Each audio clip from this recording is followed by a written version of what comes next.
Living the Artist's Way, An Intuitive Path to Greater Creativity by Julia Cameron. Week 4, Inviting Optimism.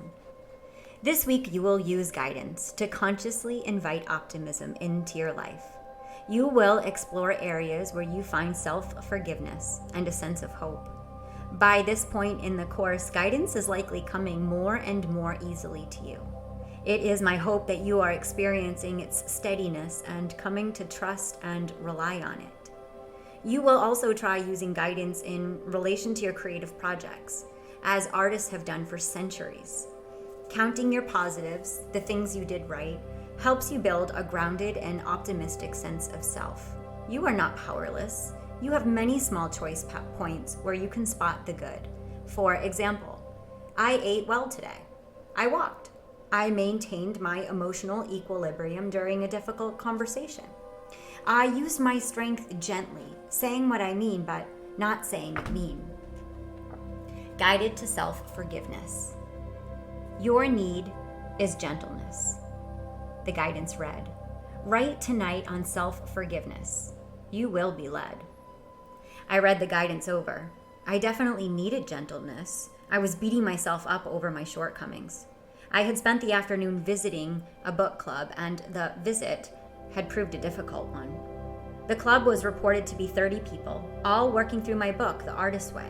When I arrived via Zoom, I found a mere handful of people. We visited for an hour with the questions from the participants few and far between. The moderator stepped into the void with questions that were far afield from my book. I answered the scattered questions as well as I was able, hoping to be helpful. I found myself being gentle with the little group, hoping to coax them forward. The visit ended on a positive note, and I found myself, suddenly, spiraling downward. Shannon L. Alder says, faith requires following the power of a whisper. What didn't I say? My inner critic demanded, and there were followed a list of could-haves and should-haves. I tried in vain to think of what I might have done right. Instead, I encountered a list of negatives. I wasn't smart, humorous, charismatic. Instead, what was I? The answer came zooming from my depths. Not good enough.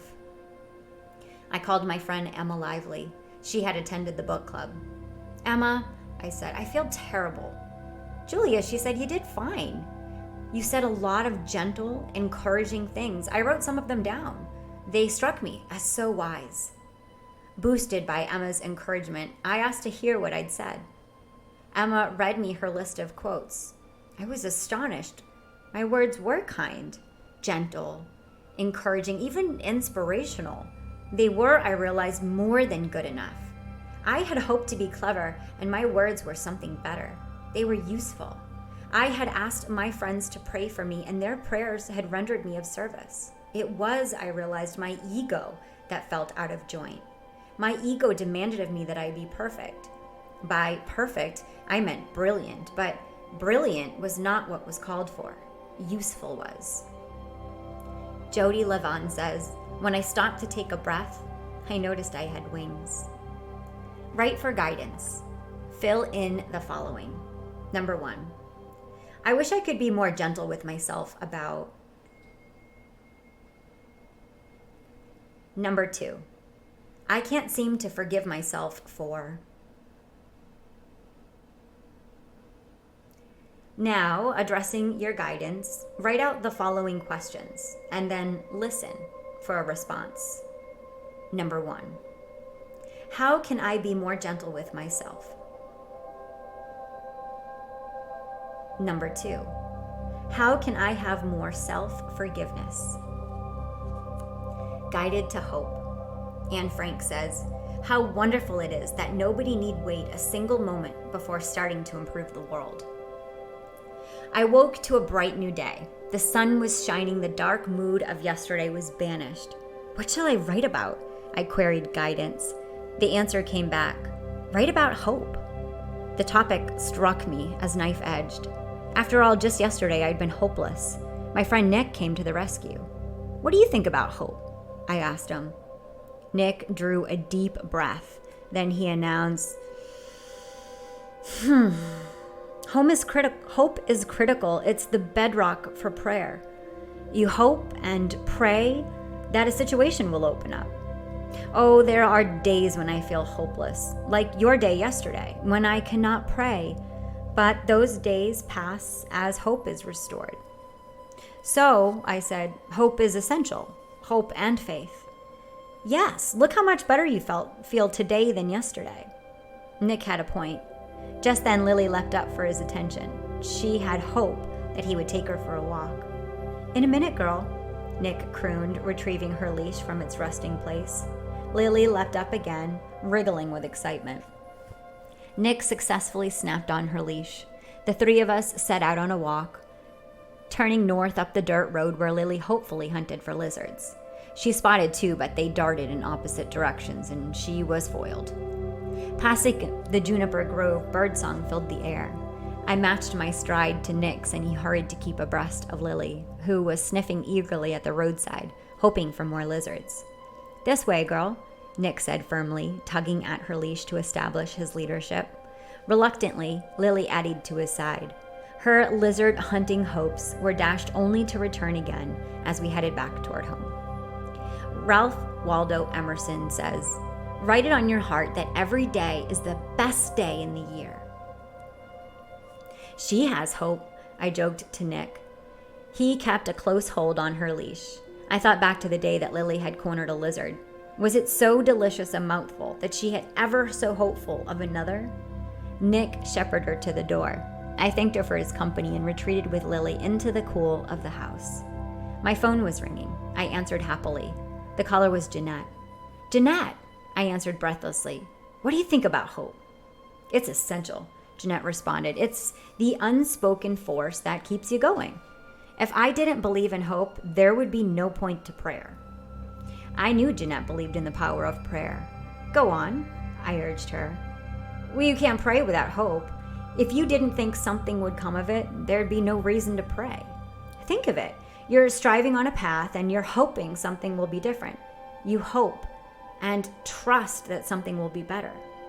I know you pray in the morning," I told her, "but do you pray at night?" "I pray at night for help with anxiety. I say one word over and over: help, mercy, peace." Help is a popular one-word prayer.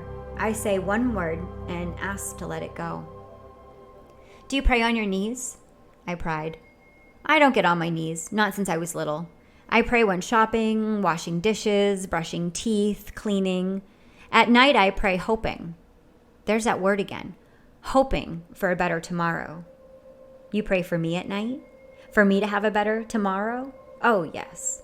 "Well, last night's prayers were answered. I had a better today." "I hoped you would," Jeanette said, signing off. And I prayed. Write for guidance. We all have hope. One of the quickest ways to tune into our own hope and its power is to turn to this tool. Take pen in hand and writing as quickly as you can. Fill in the following. Number 1, I hope. I hope. I hope. I hope. I hope. I hope. I hope. I hope. I hope. I hope. Herbert Gretzmer says, "Even the darkest night will end and the sun will rise." Surrendering control. The mountains to the north and east are blocked by smoke. A forest fire is blazing. The air at my house 20 miles away is filled with ash. If I step outside and take a deep breath, my lungs sting. The beautiful little village of Tasuk lies in the path of the fire, and a woman I know, Marissa, lives in an isolated house at close range. I am hoping for the best for her. It's terrifying enough at my hopefully safe remove. I think of the fires that blazed last year in California, the homes and lives destroyed. By comparison, our fire is little, so far, and may soon be safely contained. For Marissa's sake, I hope so. The distant fire arouses primordial fear. The smoke-filled air creates anxiety. As twilight nears, the wind shifts and the mountains become visible. The sky to the west, away from the fire, is molten gold. A fireball sun sinks below the horizon. What should I write about? I ask the page. I want to hear guidance, but my thoughts are on the fire and no words come to me. And then I hear, your need is prayer. Your help comes to you from many sources. I phone my new friend Susan, who lives in California. I'm grumpy and petty, I tell her. I do not mention the fire. She, after all, is from California, where fires are fires. You're allowed to have a grumpy day, she tells me. Her voice holds a warm chuckle and years of experience on a spiritual path. I hate feeling petty, I tell her. Then I launch into a recital of things on my nerves. People who are self-centered, the way I myself am feeling. I still do not mention the fire and the fact that the smoky air has my nerves frayed. Susan says she understands having people on my nerves. We agree to talk tomorrow when I will hopefully be in better spirits. But what if the fire claws closer in the night? Nelson Mandela says, part of being optimistic is keeping one's head pointed toward the sun, one's feet moving forward. Morning brings with it smoke-filled wind. The mountains loom only as shadows. The ash-laden air speaks of the fire's stubborn continuance. I call Marissa, checking on her safety. It's still 2 miles away, she reported, her voice hoarse from the wind's debris. The wind is shifting, carrying the fire away from me. I'm going to be all right. True to Marissa's report, the wind is shifting. The mountains come into focus, spared from catastrophe. The fire is soon to be contained. Nick's phoned to tell me. The wind is blowing north and west. No structures in Tusuk have fallen prey. Look out my large window. Looking out my large window, I see the evidence of Nick's report. The smoke is thinning over the little village of Tusuk. It gathered to the west over uninhabited land. My little dog Lily ventures out to the deck. The smoke no longer stings her eyes. She rests happily in a patch of sunlight. When I call her in, she comes reluctantly. I promised her a walk. Yesterday, with the smoke and heat, I kept her confined. Now I snap her leash to her collar, and together we set out. The temperature is still hovering near 90, but Marissa's wind sweeps down, cooling our path. Lily is alert for lizards, but there are none to be seen. The smoky wind of the morning has driven them all to seek cover. Frustrated, Lily trots ahead of me. I tug at her leash. Slow down. Our walk, after all, is pleasant. The wind blows her coat.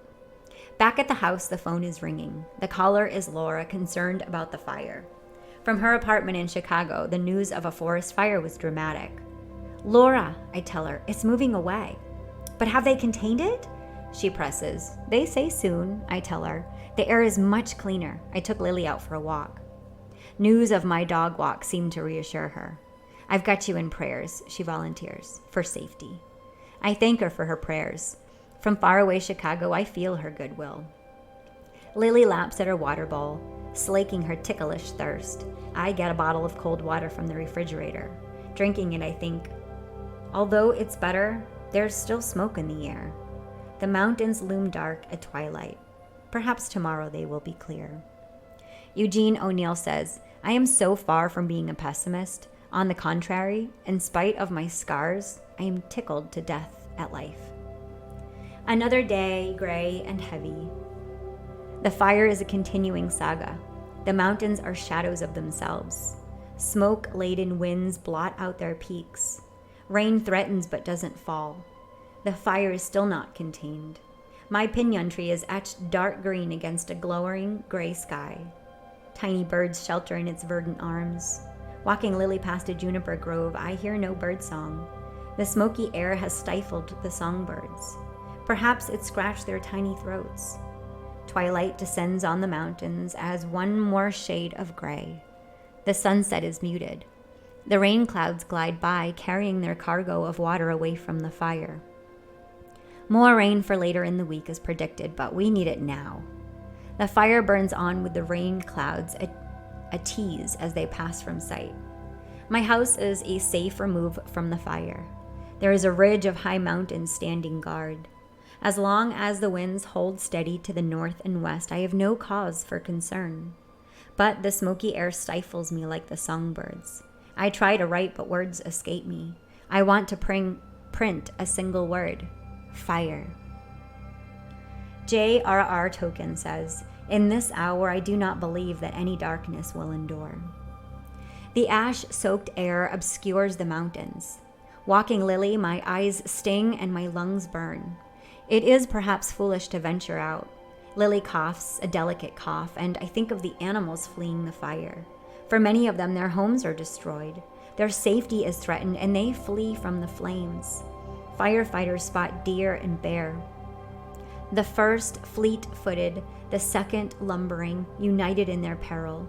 I cut short Lily's walk, shepherding her back to the house where a bowl of cold water will soothe her ticklish throat. I look out my large window to the dimly outlined mountains. The fire burns on and the sorrow is carried on the wind. When the rain finally falls, it will be as though the sky is weeping. So much waste, a fallen forest. Green turned to black, a shroud on the earth. Grief hangs in the air.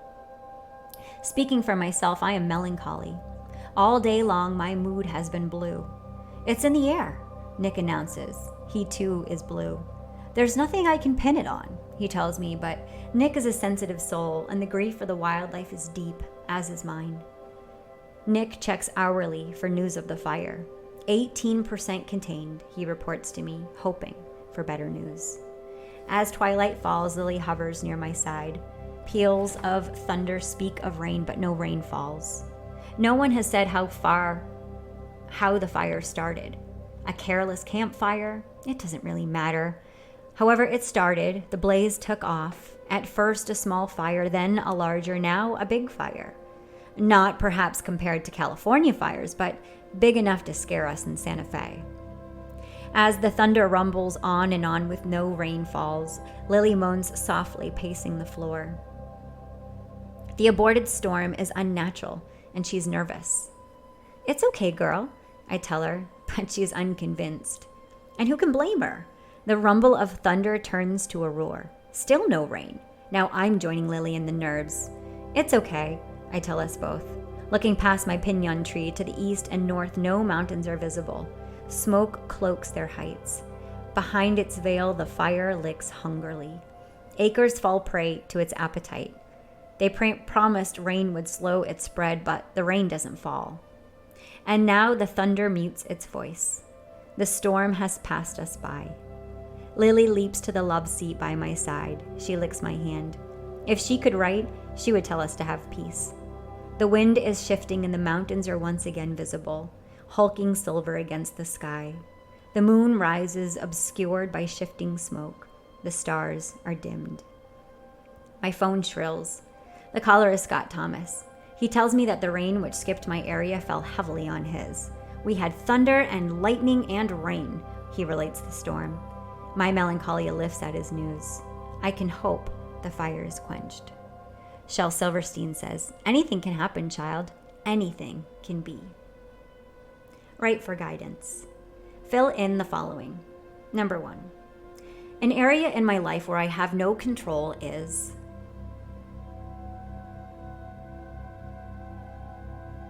Number 2. I wish that...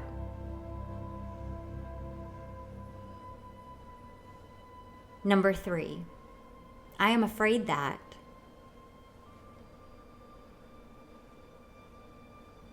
Now write out the following questions and listen for guidance. What do you hear? Number 1. How can I accept my lack of control?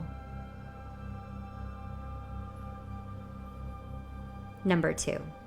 How can I turn this situation over to a higher power?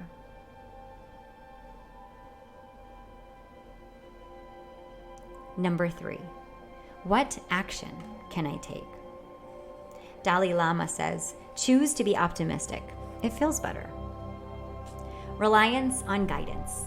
It's 90 degrees and smoky in Santa Fe. It's 65 and crystal clear in northern Michigan, where my friend, artist Ezra Hubbard, is summering. Hello, you, Ezra says when she reaches me. I had a dream of you the other night, and I took it as a signal. Call. Ezra is dressed in summer gear, a navy blue polo shirt, khaki shorts, green shoes. He has gone for a long bike ride, the better to gather his thoughts, and now he calls me prepared to talk about guidance. I get up at 6 a.m., he starts off. I have an alarm clock that gives off light, not sound, and I'm up before the sun is. I sit on the edge of my bed doing some deep breathing exercises, and then I'm up to coffee and then the page. Ezra pauses, collecting his thoughts. I write morning pages first thing, sitting in my studio or out on the porch. I sit still and listen. Maybe I recall dreams or parts of dreams. I get them on the page. I write 3 pages, gathering my thoughts, and then I write an extra page of everything I hope to accomplish in my day, even down to the time I will do it. Ezra pauses again, wanting to be accurate. Then he continues, I write, and then after I write, I sketch. I draw pictures of pieces I've made and of pieces I'm going to make, a sort of visual record of my ongoing work. This takes me about an hour and a half. It makes for me a feedback loop. I see the sculptures I have made and I try out new designs. At day's end, I review what I've done. I check it against the list of what I hoped to accomplish. Ezra clears his throat. The conversation is for him emotional. I trust my guidance because I have to. Sometimes I doubt when I'm not hearing much advice, but then I stomp around and the guidance comes back. Reviewing my day, I see what I've learned. From where Ezra sits, he has a view of tall trees and Lake Michigan beyond. Close at hand, there's a single apple tree with slowly reddening fruit. I believe I'm led, Ezra speaks on. Sometimes the guidance is confusing, but in hindsight, it always makes sense. Each piece I make has a message embedded in it, right down to the form and line. Yes, there are messages in the work, absolutely. Sometimes it's a conversation with a person or with what you might call the spirit of the piece. Barack Obama says, the best way to not feel hopeless is to get up and do something. I tell Ezra that I have a piece of this across the room from me as we talk. It's a round disc of wood bisected by a cross. Its message is spiritual, yet grounded. In the years that I have owned it, the piece has never ceased to talk to me. Yes, Ezra exclaims, excited to have his work validated. I tell him that the sculpture brings me peace and joy. I take long bike rides to clear my thinking, Ezra adds thoughtfully. It works like running. I get a sense of direction. Ezra plucks at his belt. His shorts hang loosely on his lanky frame. He makes a steeple with his hand, then spreads them, palms up. Here in Michigan, I have the time and space to create, but I miss the company of other artists. They are available to me on Zoom, but it's not the same. It's a mixed bag. The isolation gives me space to work, but I'd have to say it's lonely. With daily pages and solitary bike rides, Ezra is his own witness. He sums it up. I trust guidance because I have to. Stephen King says, remember that hope is a good thing, maybe the best of things, and no good thing ever dies. The fire is not quenched, but it is better. Instead of a full smoky sky, there is a single plume of smoke. The rain that did not fall at my house did fall on the fire. It was a drizzle, not a downpour, but it helped. The clearer skies were cause for optimism. The fire would eventually pass. More rain is predicted. Tonight I watched the evening sky and the mountains stand out in bas relief.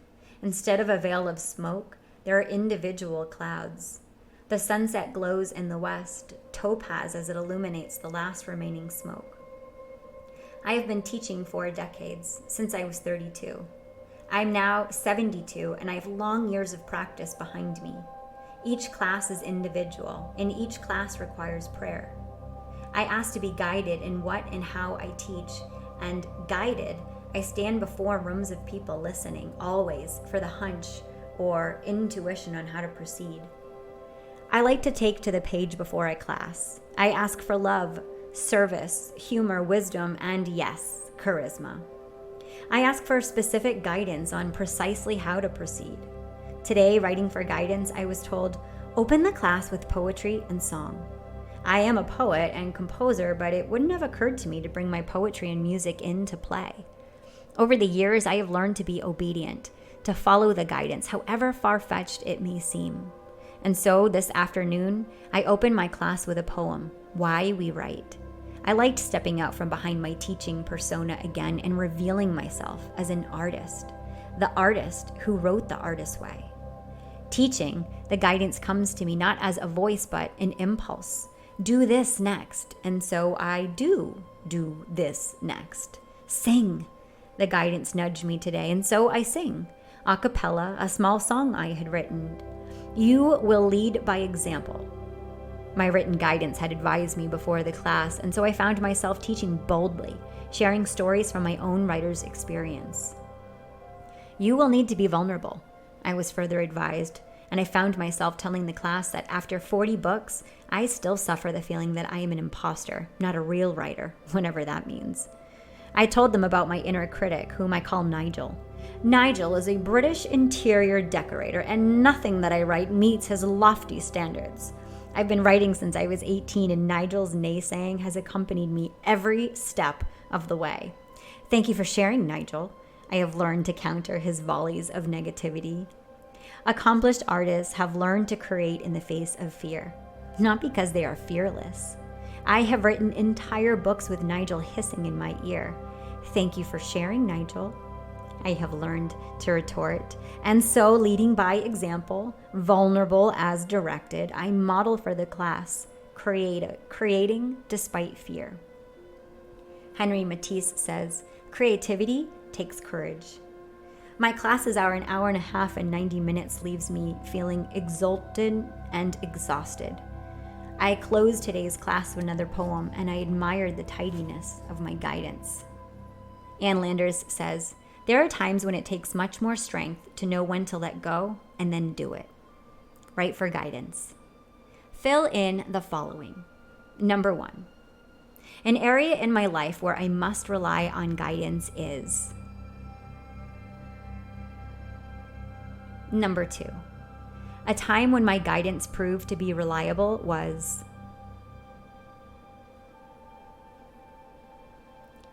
Number 3. I suspect I can trust my guidance on this issue because.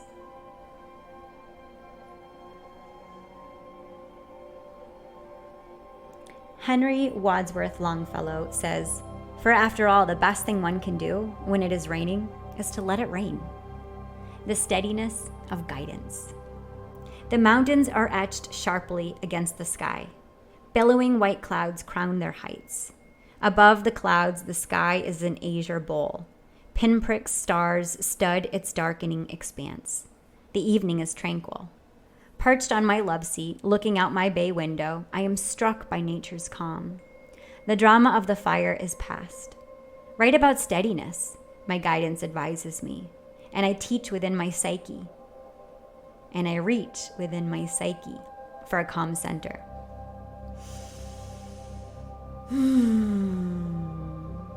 Where is it? I am still disturbed by the fire and the emotions it provoked. I love my house, and I felt it to be in jeopardy. The smoky wind carried danger, and I felt it. I depended on Nick to keep me abreast of the fire's progress and direction. He, at least, was calm.